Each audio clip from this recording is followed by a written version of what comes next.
Bismillahirrahmanirrahim. Assalamualaikum warahmatullahi wabarakatuh. Salam sejahtera. Terima kasih Datuk Jadi Ketua atas peluang yang diberikan kepada saya untuk membahaskan usul ini.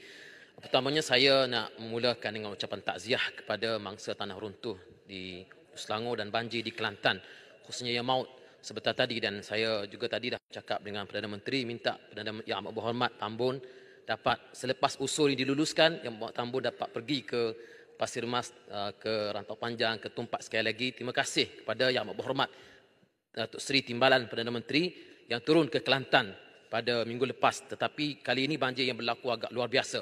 Saya fikir ini usul yang perlu untuk kita bahaskan kepentingan rakyat.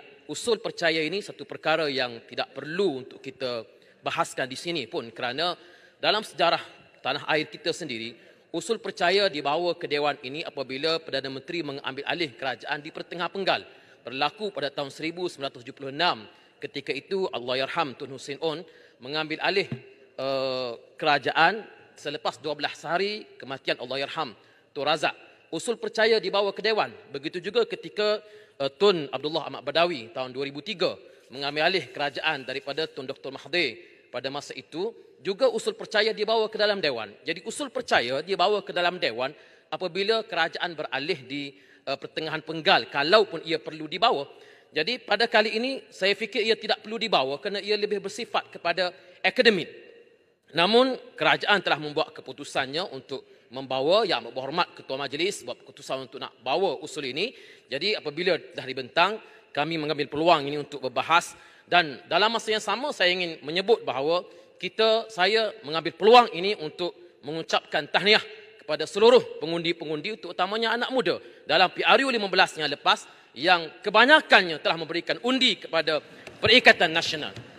Itu satu perkara yang tidak boleh dinafikan, kerana kebangkitan dan gelombang ini ialah satu gelombang penolakan kepada Pakatan Harapan dan penolakan kepada Barisan Nasional sekaligus. Apabila kedua-duanya mengambil keputusan untuk bergabung, ia tidak membentuk sokongan rakyat sekalipun. Yang Berhormat Bagan sebentar tadi yang saya hormati telah menyebut bahawa gabungan di antara Barisan Nasional dan Pakatan Harapan telah menjadi majoriti. Ya, mungkin betul jika dilihat pada PRU 15, tetapi jika dilihat kepada pilihan raya kecil Padang Serai, ia menjadi referendum rakyat bahawa rakyat menolak gabungan di antara Pakatan Harapan dengan Barisan Nasional. Mari saya membacakan faktanya. PRU 14, PKR mendapat undi 31,000, PAS mendapat undi 22,000, BN mendapat undi 15,000. Sepatutnya jika dicampur undi di antara PKR dengan BN, dia telah mendapat undi paling tidak 47,000. Tetapi baru-baru ini Pakatan Harapan mendapat undi hanya 35,000, manakala Perikatan Nasional mendapat undi 51,000. Sedangkan kerajaan telah dibentuk. Yang Amat Berhormat Perdana Menteri telah mengangkat sumpah. Menteri Besar Perak pun telah, Menteri Besar kerajaan-kerajaan negeri pun telah dibentuk dengan menggabungkan di antara Pakatan Harapan dengan Barisan Nasional. Artinya apa dia? Artinya gelombang rakyat bersama-sama dengan kami, dan insya-Allah kalau kerajaan ini kekal, saya ulangi sekali lagi, kalaupun kerajaan ini kekal sampai ke akhir penggal PRU ke-16, insya-Allah Perikatan Nasional akan mengambil alih tempat di sebelah sana.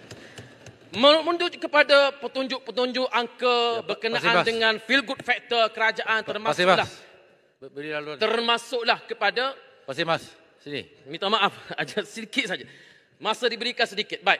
Merujuk kepada angka-angka dibentangkan tadi, Yang Berhormat Bagan menyebut berkenaan dengan tukaran ringgit yang menunjukkan bahawa kepimpinan Perdana Menteri telah berjaya. Saya fikir tukaran ringgit ini satu indikator. Tetapi ia tidak semestinya satu-satu indikator untuk membuktikan kerajaan berjaya. Kalau begitu, bagaimana pula ketika Pakatan Harapan mengambil kerajaan? 30 Mac 2018, nilai ringgit 3.8, RM3.80 pada masa itu $1. 23 November 2018, ringgit semakin turun kepada RM4.19 $1. Kalau itu menjadi indikatornya, artinya Pakatan Harapan pada tahun 2018 telah gagal untuk mengawal nilai ringgit. Begitu nilai ringgit ini satu indikator, tetapi ia tidak semestinya menunjukkan bahawa kerajaan telah berjaya. 4 Disember 2022, ringgit 43, $4.30. Hari ini 11 Disember 44, naik, semakin naik. Artinya apa dia? Artinya ia tertakluk kepada fakta ataupun faktor-faktor yang lain dan tidak semestinya menggambarkan kepada feel good factor yang ada kepada Perdana Menteri. bagi saya sendiri yang dipertua, saya menganggap bahawa kerajaan yang ada ini ialah merupakan satu kerajaan yang telah diperkenalkan oleh Yang Di-Pertua Agong. Tetapi jangan dinamakan sebagai ia sebuah kerajaan perpaduan kerana dia bukan merupakan sebuah kerajaan perpaduan. Pembangkang masih lagi ada di sini. Masih lagi ada di sini. Di mana-mana negara sekalipun, unity government ialah ditafsirkan sebagai lack of opposition. Dengan izin bahawa tidak ada pembangkang. Jadi apabila masih ada pembangkang, tak perlu nak namakan kerajaan perpaduan. Ia lebih kepada kerajaan campuran di antara Pakatan Harapan, Barisan Nasional dan rakan-rakan parti yang lain. Dan kerana itulah apabila kerajaan dibentuk hasil daripada pertembungan sebelum daripada ini, tidak ada lagi saya dengar kawan-kawan bercakap tentang korupsi. Tidak ada lagi saya dengar kawan-kawan bercakap tentang chauvinisme dan sebagainya. Kerana sudah tidak ada modal. Jadi Perdana Menteri keluar daripada sidang media, tak apa-apa mengaitkan kami pula dengan dana judi yang sehingga ke hari ini masih tidak boleh dibuktikan lagi. Jadi saya fikir, ini adalah merupakan satu bayangan daripada sebelah sana. Sepatutnya nak lakukan audit forensik ke apa ke, buatlah 25 jam sehari. Silalah, bayarlah allowance, guna duit gaji Perdana Menteri yang tak diambil, bayar kepada petugas-petugas pihak ni. Cek akaun kami, cek akaun saya, mana daripada dana judi. Tapi tidak boleh dilakukan dan dibuktikan. Kenapa? Kerana ia merupakan perkara yang tak boleh dibuktikan sama sekali. Minta maaf, kawan, minta maaf.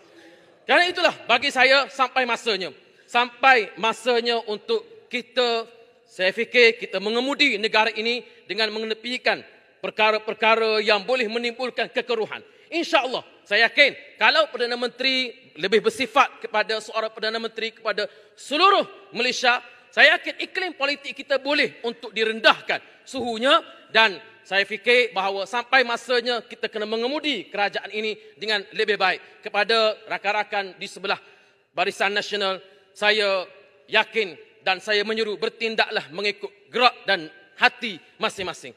Jangan jadi seperti aduhai malam Pak Kadut, ayamnya menang kampung tergadai, ada nasi dicurahkan, awak pulang ke buluran. Mudik menongkah surut, hilir menongkah pasang. Ada isteri dibunuh, nyaris mati oleh tak makan. Masa berlayar kematian angin, sauh dilabuh bayu perpupuk. Ada rumah bertandang duduk, aduhai malang Pak Kadut. Terima kasih Datuk Yang Di-Pertua. Terima kasih Pastor Mas.